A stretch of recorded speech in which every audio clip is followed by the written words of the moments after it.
Hello বন্ধুরা, তোমাদের মাঝে হাজির হয়েছি welcome to Waikiki drummer part 3 নিয়ে। যারা আগের পার্টগুলো দেখোনি তারা আমার ডিসক্রিপশন বক্সে লিংক দেওয়া আছে, চাইলে দেখে নিতে পারো। তো বেশি বকবক না করে চলো মূল গল্পে যাওয়া যাক। আগের পার্টে আমরা দেখেছি হঠাৎ জাহাঙ্গীর মাথায় আসে গ্যাস বিলের কথা। তারা যদি এখনও বিল পরিশোধ না করে তাহলে গ্যাস ওনারের মালিক তাদেরকে পুলিশে দিয়ে দিবে। আর এই বাসায় জিংসং ছিল সবচেয়ে বড় খাদক। জিংসং মইরা গেলেও বাসার জন্য 2 টাকা খরচ করে না। তাই জাহাঙ্গীর তার উপর রাগ দেখাতে থাকে আর বলে গ্যাসের বিল তুই দিবি, কারণ তুই বেশি খাস। তাই যতদিন গ্যাসের বিল পরিশোধ না করবি ততদিন তোর খাওয়া দাওয়া বন্ধ। জিংসং তো এবার খুব রেগে যায়। রেগে যাবে নাই বা কেন, তার খাওয়া নিয়ে কথা হইছে, মানে তার খাওয়ার খুঁটা দিছে জাঙ্গি। তাকে চরম লেভেলের বেজ্জতি আর জাঙ্গি করলো। তাই সে ভাবে আমি যেভাবে পারি টাকা ইনকাম করব আর সালা জাঙ্গির মুখে ছুঁইরা মারুম। পরের দিন সকালে আবার ডিরেক্টর এরোটিক মুভির জন্য মেল অ্যাক্টর এর অডিশন নিবে। মিয়াং যেহেতু এই নোবেলের রাইটার ছিল তাই মিয়াংকেও তারা বিচারক হিসাবে রেখে দেয়। মিয়াং তো তখন পাগল হয়ে যাচ্ছিল এটা ভেবে যে তার ভালোবাসার মানুষের সাথে কে ব্যাড সিন করবে এটা নাকি সে চুজ করবে। এই জেলাসির কারণে সে সব পোলাগো মাঝেই ভুল ধরতে থাকে আর রিজেক্ট করতে থাকে। এই যেমন এই ছেলেটার এইটা খারাপ, ওই ছেলেটার এইটা ছোট, ওই ছেলেটার ওইটা মোটা, হ্যান ত্যান। আর সেইখানে অডিশন দিতে গাধা জিংসংও চলে আসে। ওই গাধার যেহেতু টাকার দরকার জাহাঙ্গীর মুখে ছুড়তে হবে তাই সে এরোটিক মুভিতে কাজ করবে বলে এসেছে। দুজন দুজনকে দেখে অবাক হয়ে যায়। জিংসং বলে আমি তো কল্পনাও করতে পারি নাই তোর মতো গাধা এমন জানোয়ারের মতো খারাপ খারাপ লাইন লিখছে। মিয়াং বলে তুই আমার কথা তো বাদই দে ভাই, আমি তো লেখছি কিন্তু তুই তো নোংরামি করতে চলে আইসস।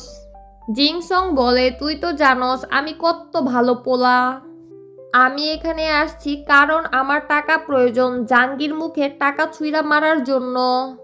এর মধ্যে আবার ডিরেক্টর সালাও কম ছিল না যে অডিশনের সব ছাগলগুলা বাদ দিয়া ওই ছাগল জিংসংকেই চুজ করলো। মিয়াং তো এটা দেখার পর পাগলই হইয়া যায়, এখন আমার ছাগল বন্ধু কিনা আমার ভালোবাসার মানুষের সাথে ব্যাড সিন করবে। এই ভয়ে মিয়াং জিংসংকে মুভিতে শুটিং করতে মানা করতে যায়, কিন্তু জিংসং এর মাথায় তো ছিল শুধু টাকার কথা। তাই সে খুশিতে এক্সারসাইজও করতে শুরু করে যাতে সে এমন ব্যাড সিন করতে পারে সেটা আজ পর্যন্ত কেউ করতে পারেনি। এরপর মিয়াং জিংসংকে আটকানোর জন্য তাকে অ্যালার্জির ওষুধ খাওয়াইয়া দেয়। আর জিংসং ছাগল তো ঘুমের ঘরে সেটা ক্যান্ডি ভেবে চেটে চেটে খেয়ে নেয়। সকালে অ্যালার্জির ওষুধের কারণে তার চেহারার নকশাই পুরো বদলে যায়। জিংসংকে দেখে মনে হচ্ছিল 12 বছরের রোগী। টাকার কথা ভেবে তো এই গাধা মেকআপ করে শুটিংয়ে চলে যায়। মিয়াং হার মেনে সবকিছু বলে দেয় যে সে তার গার্লফ্রেন্ডের সাথে ব্যাড সিন না করে তাহলে আমি মরে যাব। জিংসং ব্যাপারটা বুঝতে পারে, কিন্তু জিংসং এর তো টাকা দরকার। তখন মিয়াং জিংসংকে টাকা দিয়ে দেয় যেটা সে নোবেল লিখে পেয়েছিল। জিংসং তখন ভাব নিয়ে হাজির হয়ে যায় জাহাঙ্গীর মুখে টাকা ছুঁড়ার জন্য। সে জাহাঙ্গীর মুখে ঠিক এইভাবে টাকাটা ছুঁড়ে মারে। জাহাঙ্গীর তো পুরাই অবাক হয়ে যায় যে এই ছাগল এত তাড়াতাড়ি এত টাকা কোথায় পেল। জিংসং তো টাকা দিয়ে জাহাঙ্গীরে ইচ্ছা মতো কথা শোনায়। এইদিকে এই 2 ছাগল তো নাটক নিয়ে ব্যস্ত। অন্যদিকে জাহাঙ্গীর এক্স গার্লফ্রেন্ড সুজিং তার নাটক নিয়ে বিজি। তাকে অসহায় দেখে জাঙ্গি তাকে বাসায় থাকতে দিল। আর এই মাইয়া তো গিরগিটির মতো রঙেই পাল্টায় নিল। সে কখনো বাসার খাবারকে তেল বেশি বলে, আবার কখনো চুন্নির মতো বাসার সমস্ত জিনিস চুরি করে তার স্কিন কেয়ার করে। এসব কিছু আবার সুসু ভালো করেই বুঝতে পারে। তাই সে সুজিংয়ের উপর অনেক রেগে আছে। আর এই নিয়ে দুজনের মধ্যে জঙ্গলি জানোয়ারের মতো ঝগড়া হতে থাকে। বাড়ির সবাই তো এটাই ভাবছিল যে জাঙ্গি এখনো এই পেতনিটাকেই পছন্দ করে, কিন্তু জাঙ্গি সবাইকে বারবার বোঝায় সে সুজিংকে আর পছন্দ করে না। জাঙ্গি ভাবছিল বাসার সবার মতো ন্যান্সিও যদি ভাবে সে সুজিনকে পছন্দ করে। তাই জাঙ্গি ন্যান্সিকে বলে সে সুজিনকে এখন আর পছন্দ করে না। ন্যান্সিও তখন এমন ভাব দেখায় যে জাঙ্গি সুজিনকে পছন্দ করলো কি করলো না তাতে তার কিছুই আসে যায় না। কিন্তু ফ্ল্যাশব্যাকে আমরা দেখি যখন জাঙ্গি সুজিনকে তার বাসায় এনেছিল তখন ন্যান্সির মনটা কেন জানি খারাপ হয়ে গেছিল। এরপর ন্যান্সি গ্রোসারি আনতে বাইরে যাবে, তখন জাঙ্গিও তার সাথে যাবে বলে। কিন্তু তখনই সুজিন প্লেট ভেঙে ফেলে আর তার পা একটু কেটে যায়। তাই জাঙ্গি তার দেখাশোনা করার জন্য বাসায় থেকে যায় আর ন্যান্সি একাই চলে যায়। কিছুক্ষণ পর জাঙ্গি টিভিতে দেখতে পায় যে ন্যান্সি যে মার্কেটে গিয়েছে সেখানে অনেক আগুন লেগে গেছে, অনেক মানুষ আহত হয়েছে। এই খবর দেখে জাঙ্গি তো পাগলই হয়ে যায়। আর তখন সে দৌড়ে সেই জায়গায় চলে আসে আর ন্যান্সিকে খুঁজতে থাকে। ন্যান্সিকে ঠিকঠাক দেখার পর সে কোনো কিছু চিন্তা না করে ন্যান্সিকে জড়িয়ে ধরে। জাঙ্গির চোখে তখন আমরা ন্যান্সির জন্য ভালোবাসা দেখতে পাই। একটু পরে ন্যান্সি তখন তাকে প্রশ্ন করে সে কেন আমাকে জড়িয়ে ধরলো। এই গাধা তো নিজের ফিলিংস লোকানোর জন্য বলে। আমার যখন কারোর জন্য খুব চিন্তা হয় তখন আমি তাকে জড়িয়ে ধরি। আর এটা ন্যান্সিকে দেখাতে গিয়ে সেই গাধা আশেপাশের সমস্ত আন্টিদের জড়িয়ে ধরতে থাকে। বাসায় এসে জাঙ্গি তো পাগলের মতো করতে থাকে সে এটা কি করে ফেললো, তার তো ঘুমই আসছিল না। ন্যান্সিকে দেখে তার মনের ভিতর যেন সব কিছুই বাঁচতে থাকে। তাই সে ভেবে নেয় এখন থেকে সে ন্যান্সিকে অ্যাভয়েড করবে, ন্যান্সির সাথে কথাও বলবে না, যাতে তার মনে ন্যান্সির জন্য যেই ভালোবাসাটা আছে সেটা শেষ হয়ে যায়।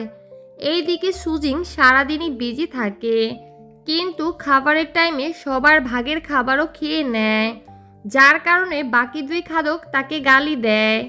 কিন্তু সুজিন ছিল এত বেহায়া টাইপের মাইয়া, এইসব গালিতে তার কিছুই আসে যায় না। সুসু বসে বসে তখন ইটিং শো দেখছিল। সুসু জিংসংকে বলে এই ইটিং শোর লোকেরা গরুর মতো খাইয়া অনেক টাকা ইনকাম করে। সুসুর এই কথা জিংসং ভালোভাবেই বুঝে ফেলে তার এখন কি করা উচিত। আর এই ছাগল ও লাইভে গিয়ে চিকেন খেতে থাকে, কিন্তু তার ভিউ হয় না।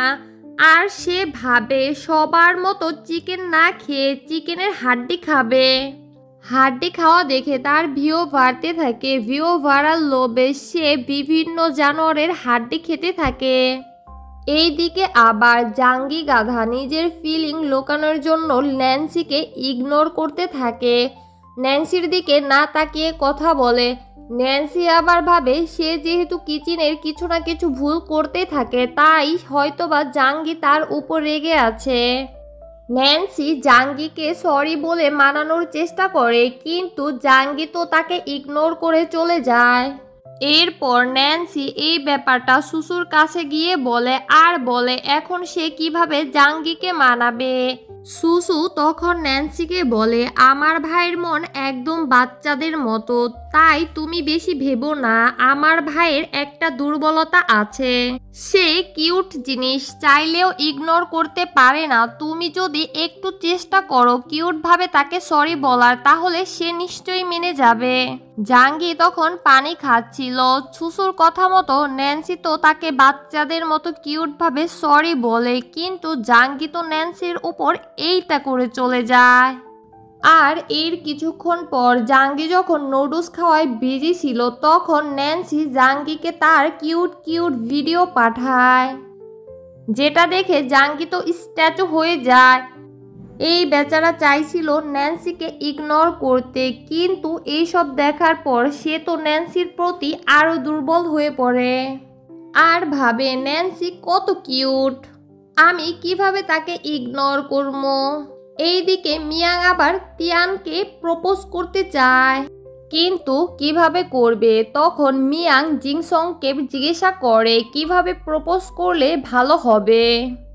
গাধা জিংসং বলে, প্রপোজ করা কোনো ব্যাপার, তিয়ানের সামনে তুই এইভাবে যাবি, এইভাবে তিয়ানের হাত ধরবি, আর এইভাবে তিয়ানকে দেয়ালের সাথে চিপকায়া বলবি, আমি তোমাকে ছাড়া বাঁচবো না, আই লাভ ইউ জানো। মিয়াং আর জিংসং এর কাহিনী আবার পাশ থেকে জাঙ্গি দেখে ফেলে আর বলে, তোরা দুজন সিঙ্গেল বলে এখন তোরা এইসব করবি নাকি। পরের দিন জিংসং এর ফালতু আইডিয়া শুনে মিয়াং তিয়ানের হাতটা ঠিক এইভাবে ধরে, কিন্তু কিছু বলার আগেই তিয়ান তার শক্তি দেখিয়ে দেয়। তারপর তিয়ান বলে আসলে সে এটা ইচ্ছা করে করেনি, যখন কেউ তার হাত ধরে সে অটোমেটিক তাকে তার শক্তি দেখাইয়া দেয়, কারণ তখন তার নিজের প্রতি কন্ট্রোল থাকে না। এইদিকে জিংসং এর আবার লাইভে হাড্ডি খেতে খেতে পেটে ব্যথা শুরু হয়ে যায়, তখন তার অবস্থা খুবই খারাপ হয়ে যায়, যার কারণে সে লাইভ চলাকালীনই অজ্ঞান হয়ে যায় আর তাকে হসপিটালে নিয়ে যাওয়া হয়। কিন্তু হসপিটাল থেকে আসার পর জিংসং দেখে তার লাইভ অন ছিল আর হঠাৎ করে তার 24K সাবস্ক্রাইবার হয়ে যায়। জিংসং গাধা তো অনেক খুশি যে তার হাড্ডি খাওয়া কিছু তো লাভ হয়েছে। পরে জানা যায় সাবস্ক্রাইবার শুধু জিংসং এর জন্য না, বরং এতে বাসার সমস্ত পাগলদেরও ভূমিকা আছে। আসলে সুসু জানতো না যে লাইভ অন আছে, আর এই ছাগলি তখন লাইভে এসেই সেভ হতে থাকে। সবাই তো সুসুর দাড়ি দেখে অনেক মজা পায়, আর তারপর জাঙ্গির অদ্ভুত আচরণ ও ভিডিওতে এসে পড়ে। আজ জাঙ্গি ন্যান্সির জন্য একটি কোট কিনেছে, সেই কোটটা ন্যান্সিকে কিভাবে দিবে সেই প্র্যাকটিসই করছিল এইখানে এসে গাধা জাঙ্গি। সবাই এটা অনেক পছন্দ করে। জাঙ্গি যখন খেয়াল করে সবাই তার পাগলামির ভিডিও দেখছে, তখন সে দৌড়ে এসে ল্যাপটপটা বন্ধ করে দেয় যাতে কেউ বুঝতে না পারে সে ন্যান্সিকে পছন্দ করে। তখন সবাই ভাবে জাঙ্গি হয়তোবা সুজিংয়ের জন্যই কোটটা কিনেছে, আর সে সুজিংকে এখনো পছন্দ করে। পরের দিন সকালবেলা সুসু সুজিং এর রুমে তার ফেভারিট ব্র্যান্ডের কিছু পোশাক খুঁজে পায়। সুসু তো এত দামি দামি কাপড় দেখে পাগল হয়ে যায়, আর সে খুশিতে সব কাপড় একসাথেই পরে নেয়, যার কারণে তাকে দেখতে কোনো ফকিন্নির চেয়ে কম লাগছিল না। জিংসং আর মিয়াং তো তাকে বলেই দেয়, তোর পা থেকে মাথা পর্যন্তই ফকিন্নির মতো লাগতেছে, এমনি ভুলেও বাইরে যাস না। কিন্তু সুসু তাদের কথার কোনো পাত্তা দেয় না, তার মনে হয় জিংসং আর মিয়াং তো পুরাই খ্যাত, ওরা ফ্যাশনের কি বুঝবে। এই বলে সুসু বাইরে চলে যায়। তার এমন ফ্যাশন সেন্স দেখে রাস্তার সবাই তাকে ফকিন্নিই মনে করে। তবে সে তো অনেক খুশি এত দামি কাপড় চুপড় পরে, আর সে খুশিতে বারে এসে একটু ড্রিংকও করে নেয়, আর বাস স্টপে এসে বসে পড়ে নেশার কারণে। মানুষ তাকে ভিখারি ভেবে টাকা দিতে থাকে। মিয়াং আর জিংসং সেখান দিয়েই যাচ্ছিল, আর তারা সুসুকে এতগুলো টাকার সাথে দেখতে পায়। তখন আবার এই দুই ভিখারি টাকাগুলো নিয়ে পালিয়ে যায়। এইদিকে সুজিং বুঝে ফেলে জাঙ্গির মনে ন্যান্সি আছে, সে জাঙ্গিকে জিজ্ঞাসা করে আর জাঙ্গির হাব ভাব দেখে সে তো 100% শিওর হয়ে যায়। তখন সেখানে ন্যান্সি চলে আসে। সুজিং তাকে সব সত্য কথা বলতে যায়, কিন্তু জাঙ্গি সুজিংকে আটকে দেয় এবং অনেক কষ্টে তাকে অন্য রুমে নিয়ে যায়। জাঙ্গি সুজিংকে রিকোয়েস্ট করে যাতে সুজিং এই বিষয়ে ন্যান্সিকে কিছু না বলে। আর অনেক বোঝানোর পরে সুজিং রাজি হয়ে যায়। সে সুজিংকে সেই কোটটাও দিয়ে দিতে বলে ন্যান্সিকে, কারণ এটা সে ন্যান্সির জন্য এনেছে। তখন সুজিং এটার জন্য ও রাজি হয়ে যায়। পরের দিন সকালে সুসু জাঙ্গিকে বলে ন্যান্সি বেবি ফুকে কখনো একা ছাড়ে না। সে বেবি আর বাসার কাজ একসাথে সামলাতে গিয়ে ঠিক মতো খাবার দাবারও খায় না। আর এই জন্য ন্যান্সি দিন দিন অসুস্থ হয়ে পড়ছে। রাতে ন্যান্সি বেকিং ক্লাসের বই পড়তে পড়তে ঘুমিয়ে পড়ে। তখন সেখানে জাঙ্গি এসে ন্যান্সিকে দেখতে থাকে, আর দেখতে দেখতে সেও সেখানে ঘুমিয়ে পড়ে। আর এই কিউট মোমেন্টের সাথে এই পার্টটি এখানেই শেষ করছি। ফিরে আসছি পরবর্তী পার্ট নিয়ে। ততক্ষণ পাশে থাকবেন।